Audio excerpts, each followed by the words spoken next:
812. Lake level is right at about 912, which is about 3 feet below normal winter pool. I did get out a few days this week. Water temperature day before yesterday was about 46, and when I got off the water it was about 48 degrees. And I fished the mid-lake area.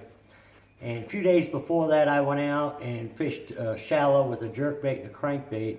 But I found the deep fish really biting good. You catch a lot of numbers and good quality. The other day when I went out, I kind of had it set in my mind I was going to throw a jerkbait, and we caught a couple keepers right away. We didn't get out till late in the morning, but then it got pretty slow. It was a dead still day.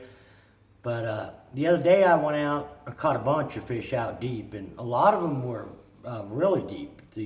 Seemed like the Kentuckys were 35 to 40 feet, and I caught largemouths as deep as 70 foot, and really some good ones. I had several 3.5 pound largemouths, and the majority of the largemouths, like I say, were real deep, either out of the top of deep timber or kind of out off of bluff ends. But a lot of what I was keying on, before I get into that, I want to mention a thing real quick, that the Sportsman Factory Outlet is having a big sale to the end of the month. Now they've got, if you bring in a few canned goods, and all of those are going to the Ozark Food Harvest, and then they will distribute it out to the needy. But if you bring, which is a really good program, if you bring in some canned goods, you'll get a 20% discount on anything throughout the store. And then they've got a bunch of other sales on Suffolk's Fishing Line, all Strike King products, 25% off. Now you don't get the 25 and the 20 for bringing the foods, the canned foods in, but you will get one or the other. But like I say, 20% off everything in the store if you bring in some canned foods, which is, there's a lot of needy people out there, and that's really a good program. So if you get a chance, drop some canned goods off the Sportsman Factory Outlet there in Springfield. But how I was catching a lot of them fish deep, a few different ways. Seemed like the ice fishing jig seemed to be my best bait. And normally there's two different sizes I throw. One's a 7/8 ounce and one's a 5/8 ounce. Now, where I was fishing so deep, I was using the 7/8 ounce pretty much most of the time, and I was using a 3/4 and 1 ounce slab spoon, jigging spoon. Now on the jigging spoon, this is a War Eagle. This one here is a Hazy Daisy. Jewel makes a good one called the Scuba Spoon. Every once in a while I'll throw this one. It's got a little chartreuse right in it. But I don't think it matters what brand of spoon you throw. They basically don't have too much action to them. They just go straight down. But these, the ice fishing jig, Rapala makes these. Now a lot of the fish, like I say, I didn't find very much bait, but when I found fish, there was a lot of fish there. You might only mark 1 or 2 fish, especially the fish out of some of the trees, but once you hooked one, then a whole school of fish would come out from that tree, and I could catch just drop after drop.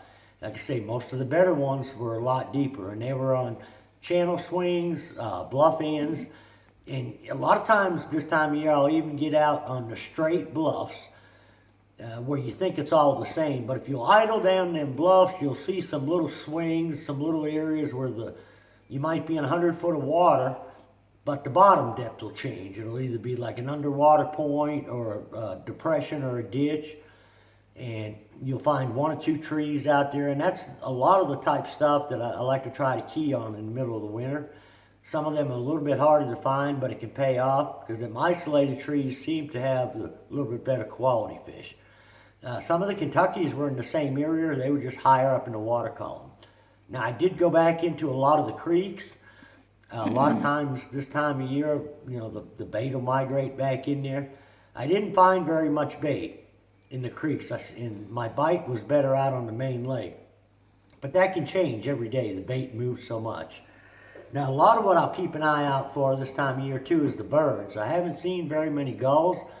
But I am seeing quite a few loons. If you see, you know, 2 or 3 loons kind of out in the middle of nowhere, especially if you see them going down and then coming back up, stop and just idle over that area. And usually you're going to find there's some bait, you know, out around where the loons are. But I had several of the fish, belching up little shad, and they were just about 3 inches long, maybe 3.5 inches, just about the same size as the ice fishing jig. And when they would get a little fussy, it would slow down a little bit. You can drop a drop shot down, but this time of year they're feeding so heavy on shad, I like a little shad bait. So these are just little hand pours, little tiny swim baits, a 3.5 inch. I believe this is a Zoom Fluke, the tiny. And the way I'm rigging it up on a 5-fish lures, 1/4 ounce Ned rig head. It's a 1/4 ounce head.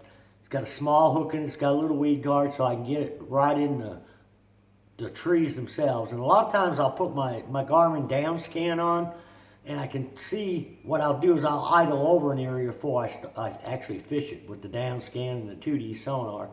And I can see which trees have fish in them and where they're located in the trees.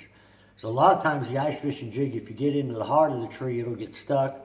This is where, I can get this down in there. And it seems like when you get them fired up and it slows down, they're not quite as aggressive where they won't hit the spoon of the ice fishing jig. Pick up this little tiny swim bait and try it. Another thing that we used to use in years past is a little Gitsit, or tube, like a 3.5 inch tube on a 1/4 ounce or 5/16 ounce jig head and just vertical fish it. But I seem to do better with either the tube or a little swim bait versus a straight tail drop shot worm. And a lot of times what I'll do too, the other day I was out, it was real nice, but a lot of times when it gets real cold, you can really fight the line on the spinning reel.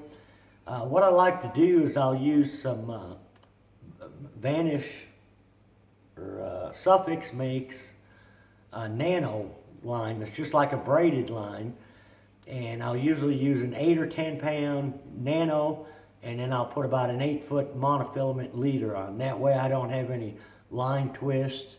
Like I say, especially when it gets real cold, your line will come off like a slinky toy. I don't care what kind of line you got, it's just the characteristics of the line coming off a spinning reel when it gets cold. But if you're having trouble with that, try some nano fill, and like I say, put about an 8-foot leader on it and tie your Gitsit or swim bait to it. The weather was gorgeous again today. I didn't get to go out, but looks like for the next week or so, other than a little rain, the temperatures aren't going to be too bad. And for the next 2 months, there could be some awesome fishing. Now, I didn't catch fish every spot I went to. I had to look around from quite a little bit. But usually whenever I found one, I found several. Didn't even have to move the boat. So, till next week, good luck, good fishing.